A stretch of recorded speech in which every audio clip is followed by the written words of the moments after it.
America భారత్తో చేసుకున్నటువంటి deal విషయంలో ఇప్పుడైతే రష్యా స్పష్టంగా చెప్పేసింది.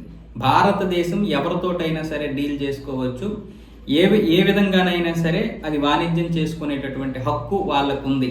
ఆ హక్కు ఉంది, ఆ స్వేచ్ఛ కూడా ఉంది. ఇప్పటి వరకు రష్యాని ఎంతో విధంగా ఆదుకుంది. రష్యా దగ్గర ఎంతో క్రూడ్ ఆయిల్ కొనింది. ఇప్పుడు కొనకపోయినా కొన్నా సరే ఆ స్వేచ్ఛ భారత్కు ఉంది. ఇది ఇప్పటి నుంచి కాదు, ఎప్పటి నుంచో ఉంది భారత్కి. కాబట్టి ఈ విషయంలో మాకు ఎటువంటి అభ్యంతరము లేదు, అభ్యంతరాలు ఉండవు. కాకపోతే భారత్ రష్యా యొక్క వ్యూహాత్మకమైనటువంటి భాగస్వామ్యం, ద్వైపాక్షిక భాగస్వామ్యాలు ఇంకా బలపడతాయి. అవి ఇంకా మేము ముందుకు తీసుకొని వెళ్తాం.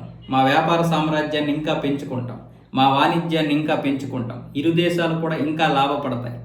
మా దగ్గర కేవలం క్రూడ్ ఆయిల్ మాత్రమే కాదు, భారత్ మిగతా వస్తువులు కూడా కొంటుంది. ఆ విషయంలో మేము చాలా గర్వంగా ఫీల్ అవుతున్నాం.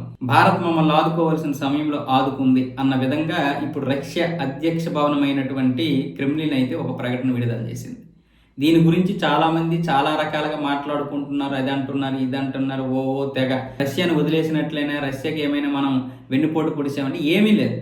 కేవలం 3 బిలియన్లు, 3 లేదా 3.5 బిలియన్ డాలర్లు విలువైనటువంటి క్రూడ్ ఆయిల్ మాత్రమే మనకి భారత్కి ఈ మధ్య జరిగినటువంటి ఒప్పందాలు 2024-2025లో జరిగినటువంటిది. మహా అయితే సంవత్సరానికి 3.5 బిలియన్ డాలర్లు. మరి మిగతా బిలియన్ డాలర్లన్నీ ఎక్కడి నుంచి? మిగతాదంతా బంగారం అని, మిగతా వెజిటేబుల్ ఆయిల్ అని, అలాగే యానిమల్స్ ఆయిల్, ఇలా చాలా రకాలుగా మనం వ్యాపారం చేసుకుంటున్నాం. కేవలం క్రూడ్ ఆయిల్లోనే అమెరికా విధించినటువంటి ఆంక్షలకి మనం ఒప్పుకొని ఇప్పుడు రష్యా దగ్గర కొనట్లేదు, అది కూడా తగ్గించాం. వెనిజులా దగ్గర ఆ లాభాలు పొందుతున్నాం. ఒకే దెబ్బకి అన్ని సవరించింది భారతం. అది మరి కొన్ని రోజుల్లో మనకు అర్థమవుతుంది. రష్యా కూడా అదే చెబుతుంది. అంతర్జాతీయ ఆంక్షలకి కట్టుబడి మేము కూడా ఉన్నాం, మేము కూడా అంతర్జాతీయ ఆంక్షలను బట్టే వెళ్తున్నాం, మేము కూడా ఎక్కడ కూడా ఆ ఆంక్షలకి దాటడం లేదు అన్న విధంగా రష్యా కూడా చెబుతుంది.